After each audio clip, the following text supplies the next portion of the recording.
Welcome back to Cambridge Inside Out. I'm still Robert. I am still Patrick. Right, and we spent a lot of time talking about the wonderful overlay proposal. Yep, we did. Not.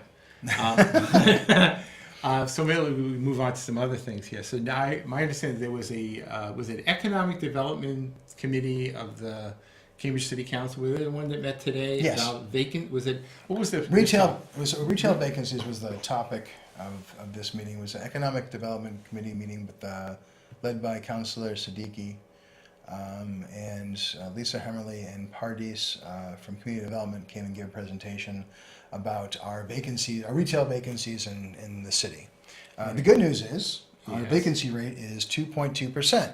Right. Which, if you know anything about commercial real estate, that is basically a statistical anomaly. It's right. You couldn't ask for a better vacancy rate than that. Right. I think, as we were just mentioning before, there's a perception of vacancies because if there's one kind of place that's been vacant for a long time, everybody notices it, and so they think, oh, this is a real problem. But in fact, as a general matter, it's not a big problem. Well, so it's also a very local personal issue for people. So if you're like me and you live in Riverside and you know that River Gods has been closed for 3 years and there's no real way to get a beer and not walk to Central Square, right. It's personal. It's emotional. Yeah. Or a place like Keezer's that's been closed down for a while, and in the new owner's defense, the reason why that can't be anything but a clothing store is due to a downzoning that took place in 2003. Thank you very much, City Council. Yeah. But I think that this committee hearing, which I left in a huff, which was noticed by a few people. Hey, Councilor Mallon. Next time you can leave in a minute now.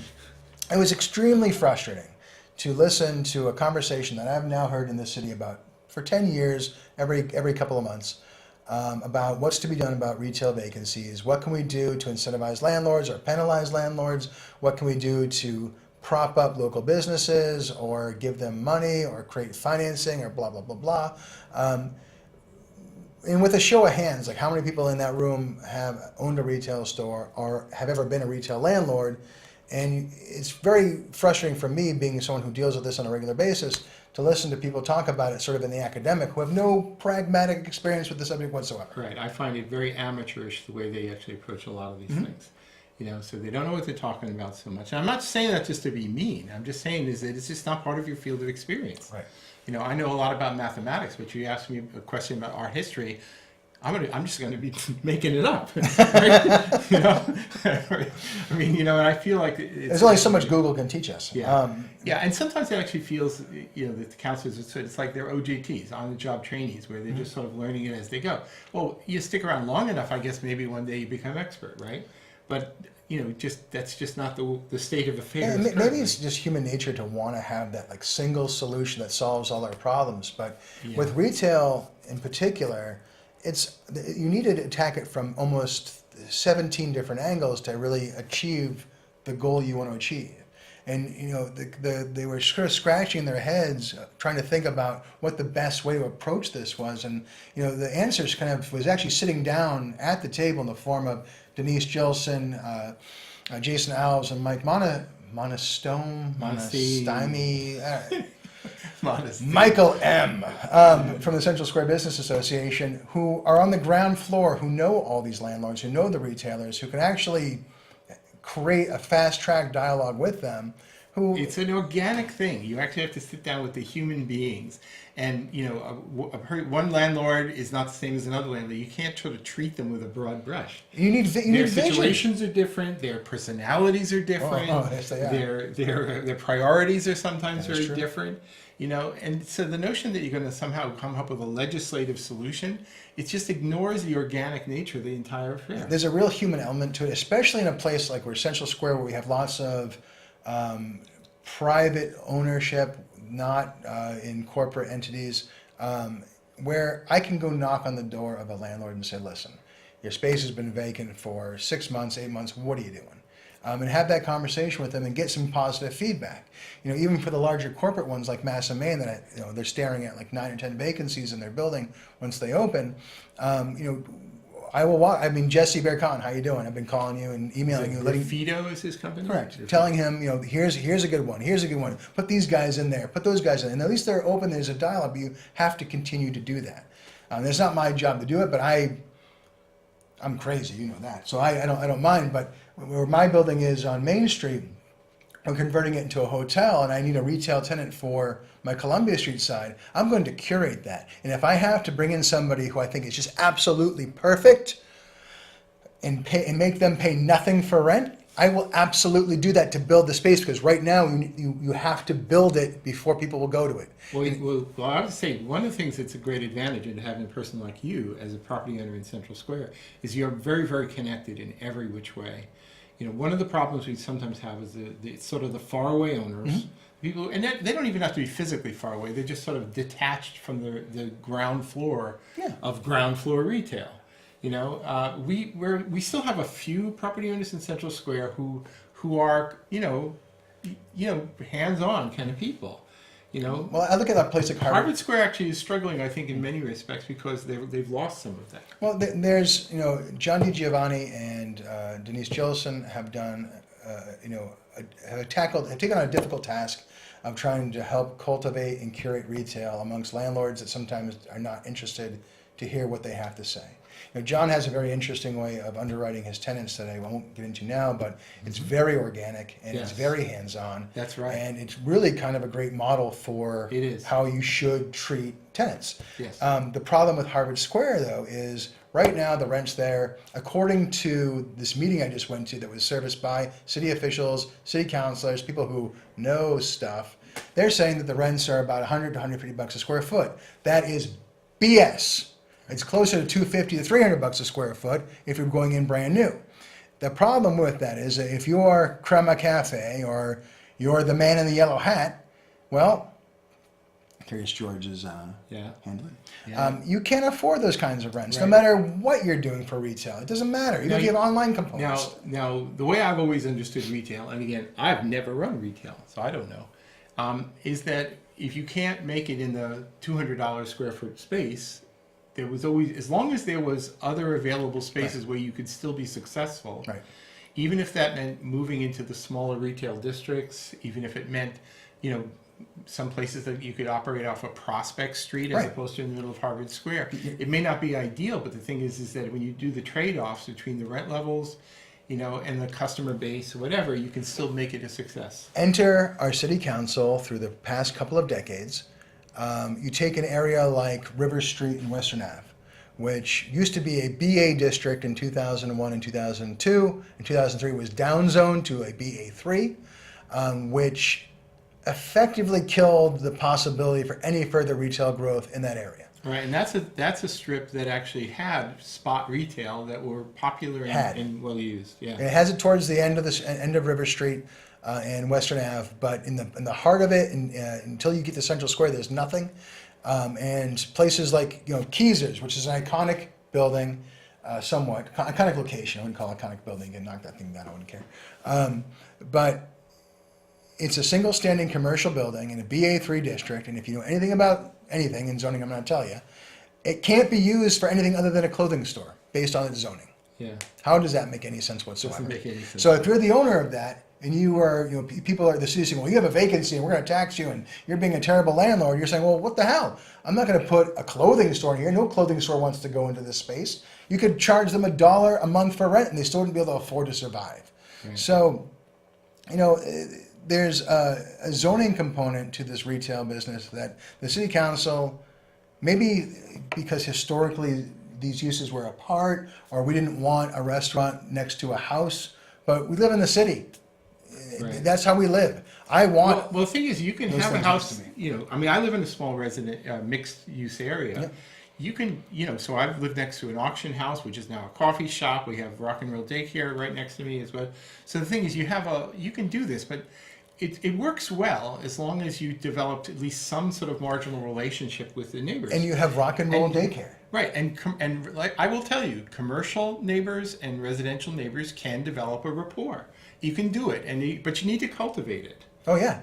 Well, that is a great word. What you don't need is a local legislator kind of just descending from above and declaring what reality is going to be. 90% of the people at this meeting said they want a grocery store here, there, everywhere, and you're like, okay, well, what are the economics of a grocery store? How are you going to make a grocery store work at $1 a foot. Buy me a place that's $1 a foot and make a grocery store work. And You a penny cannot. on the dollar markup. And the thing is, if you want an affordable grocery store, it's a tough sell. When the Star Market closed down in Central Square, they gave Forest City a whole bag of crap about bringing in Market Basket. It was a policy order around it, and they were good sports. But Market Basket said, "I don't want to go in there. Right. It doesn't make any sense." It was worth asking them just in case they could come up with some amazing way to make it work. But they said, no, we can't. No, but the point is, I think the council has no business interjecting themselves in those conversations between landlord and commercial tenant whatsoever.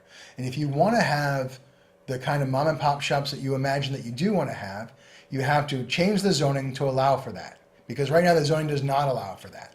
If you want to, say for instance, have a lively, active streetscape in Central Square, well, you adopt the Central Square Restoration Petition, and instead of adopting a cannabis regulation that allows for people getting under the radar and under a buffer zone that was required for R&Ds, the medical places, that for recreational can now go in store to store to store to store, we now have all these blank storefronts. You've created a whole new set of problems for me to solve regarding landlords who keep vacancies for bigger rents vis-a-vis a recreational cannabis facility. And now I've got more blank street fronts than I had with banks. So again, here's an example, a live, real-time example of the council just stepping on everyone's toes to try to do what? I've got no idea. Sorry, I'm a little flustered. I'm getting I don't disagree. I mean, what I'm basically seeing is a sort of a rush to regulate in a way, in a way that they don't even understand, but they feel the obligation to do it. Actually, the most egregious example of this I ever saw was it a couple of years ago when people were talking about properties left vacant, and then somebody actually had the gall to propose charging them a fee for vacancy, which amounted to, per year, it added up to 50% of the assessed value of the property, so that in 2 years, you would have had to pretty much give up the entire property. Now, it's obviously a regulatory taking, but the fact that a city council or several city councilors would even propose something so ludicrous. Well, it's sexy to say that, right? Yeah. We're going to stick it to the landlord, just like with the housing overlay. I bet you, and I mean all due respect to all you counselors, I love you so much, but I bet you there's at least a couple of you who are like, let's stick it to West Cambridge elites and let's watch them squirm as they try to explain to us why they don't want affordable housing next to their homes. Okay, yeah, and if overlay actually comes to a vote, and we'll see what happens when Tim Toomey votes, because Tim Toomey has talked for years about why don't we need to put this more in these places where they're not picking up their fair burden. But guess what, Tim? It isn't going to end up there because of the economics, and you know where it is going to go? It's going to go right where you are, buddy. Well, and you're going to basically, any of the negative consequences are basically going to go into where your voters are. I'm sorry, that's just the reality. It's the Commonwealth Day School grudge, and I've read the petition. I see the names, Lawrence Tribe, you jerk.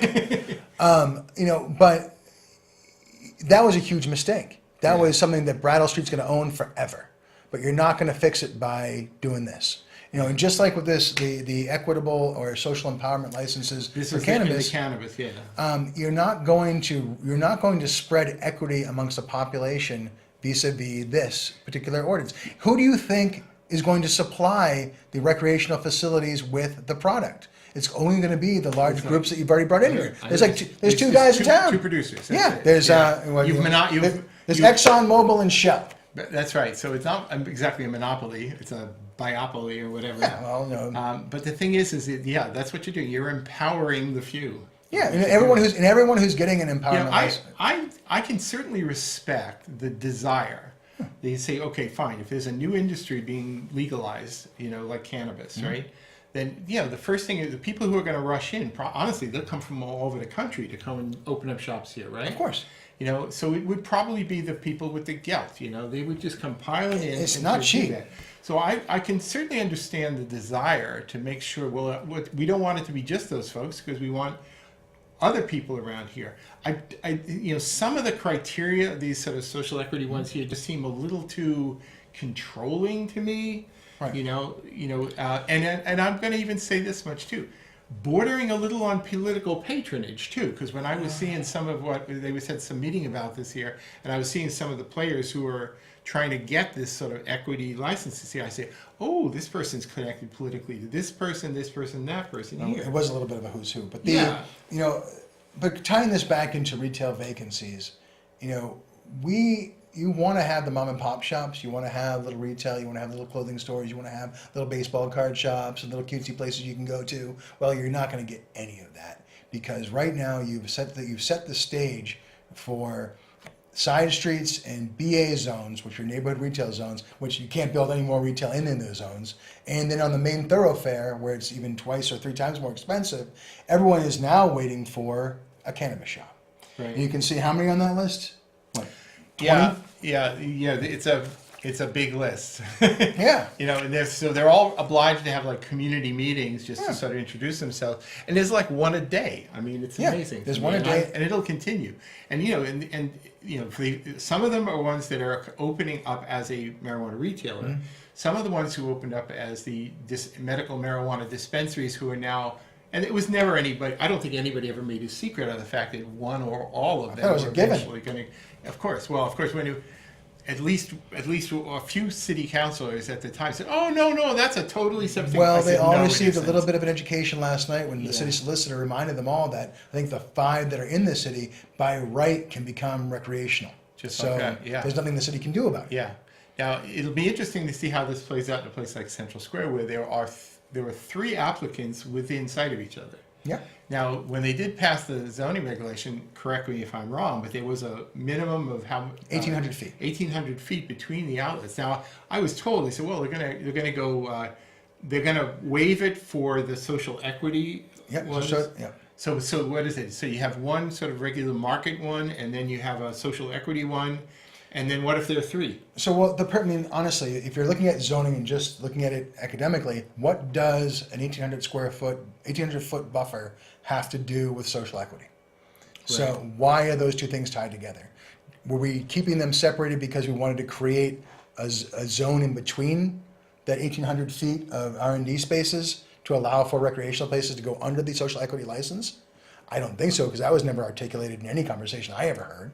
Right. So in my opinion, they did that to create a sense of fair play, and what they've done is they've set the stage for a bunch of people who are basically the 2019 equivalent of gold rush people going to California to try to make their million, and who are going to wind up 80% of them are going to wind up underwater.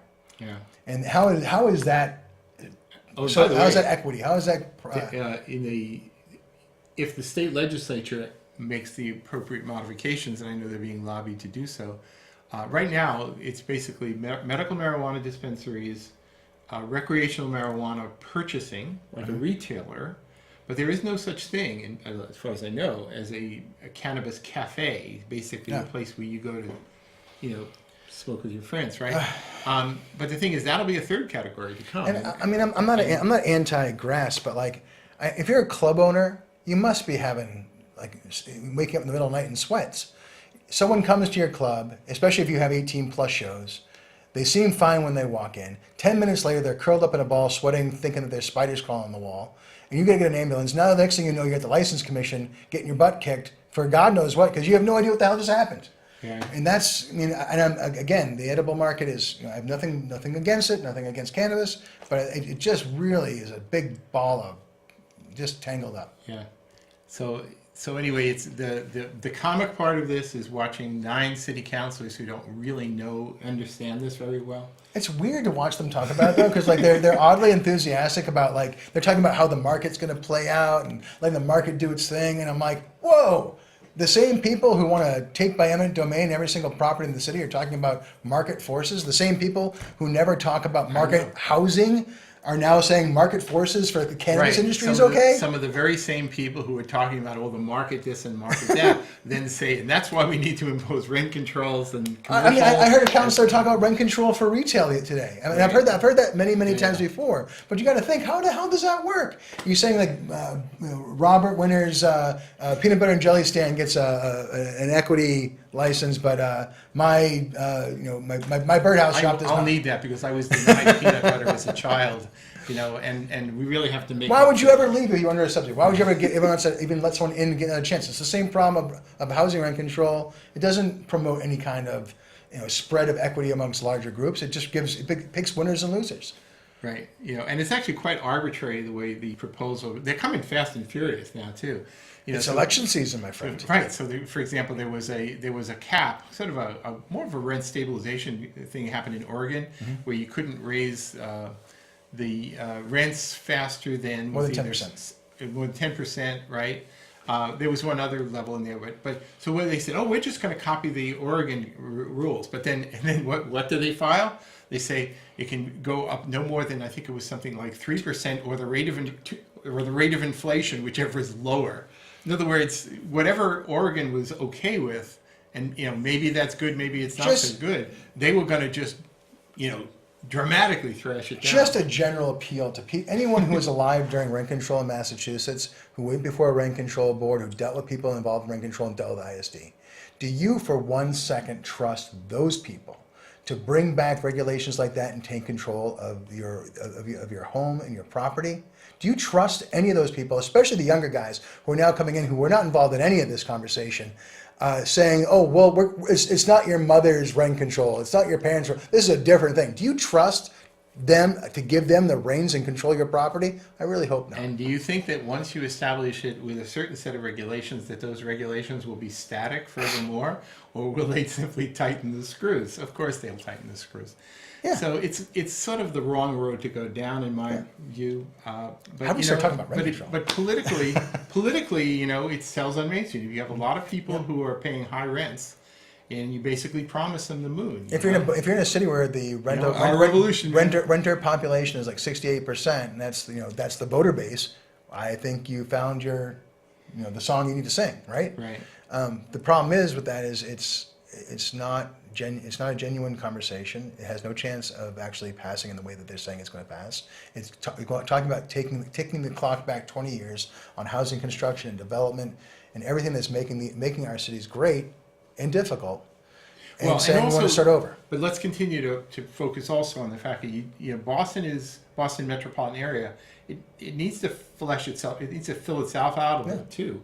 You can't just sort of have Cambridge and downtown Boston being the higher densities. You have to allow some growth to grow out the metropolis. Here's a riddle. Name one policy or one time where the city council intervened in the marketplace where it's yielded the result of a cheaper, more affordable, better Cambridge.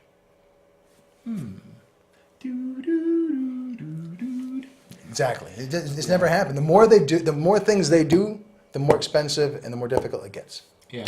I mean, the thing is, it's the drive to regulate sometimes doesn't accomplish. In fact, it sometimes can accomplish the opposite of what you set out to do. It's like Freakonomics. But I think maybe they need to understand a little bit about that. Right, and again, I keep bashing the council, but I think there are great eggs on the council. Again, naming names like even Quentin, who I usually disagree with all the time. Like I think there's hope somewhere inside him somewhere. A lot of Malin's fantastic. I'll agree with some of the things that some of these folks do, and then Mark. They will disappoint me then. As soon as I start to warm up to them, then they will disappoint me. Oh, don't break my heart. It's breaking my heart. It absolutely is breaking my heart. But I mean, I think to tie the knot on the vacancy conversation is I stormed out because I had heard the same thing over again, and I really don't think that anyone who was talking about that today really knew what they were talking about. Yeah. So they should just back away from that. Yep. And honestly, empower the Jasons and the Michael Mona's team, Denise Justins, to basically work within the context of business associations.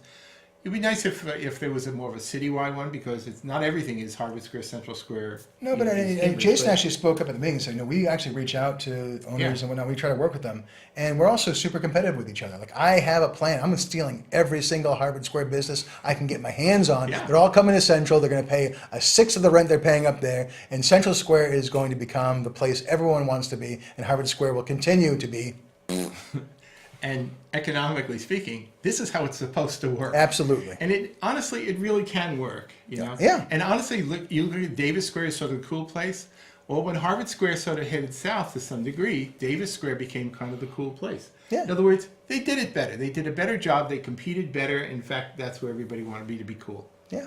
You know? It's like a cycle of economics. I mean, I sometimes joke and think, as people get older and living in Cambridge, people will start to think of Cambridge, oh, that's a place where those old retirees live. The cool place is in Quincy. Yeah, but it all comes in cycles, and eventually Harvard Square will figure it out, and they'll get maybe a little bit of zoning reform, and maybe they'll rejigger, and they'll say, you know what? What I don't like is when turn this around. Elected officials and city staff too try and weld the present into place and not allow the future to find itself.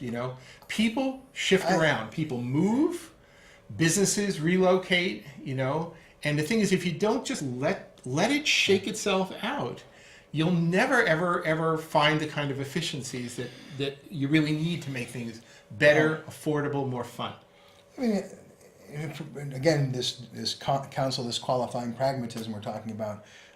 Looking at things like at the BZA, where you have the head of the BZA saying, "I think we have too many pizza places in Harvard Square." Oh, come now, on. where in the zoning does it make a determination for that? And if anyone has no idea what I'm talking about, well, why are you watching this show? Right. But the point is, that's a prime example of where politics intervened and created a bad result. Yeah.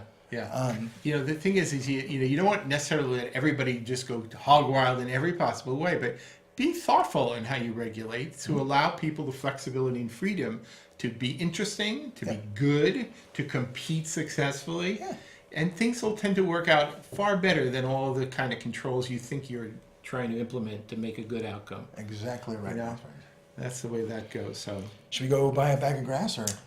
Not for me. The younger me is long gone. I've moved on and resettled. I bet we could do so much cheaper in Central Square than we could in Harvard. Right. And the people who just want to buy a nickel bag are just going to be buying from Lenny on the corner anyway, okay? So Tax free. So that's the way that's going to work. So anyway, see you next week on Cambridge Inside Out.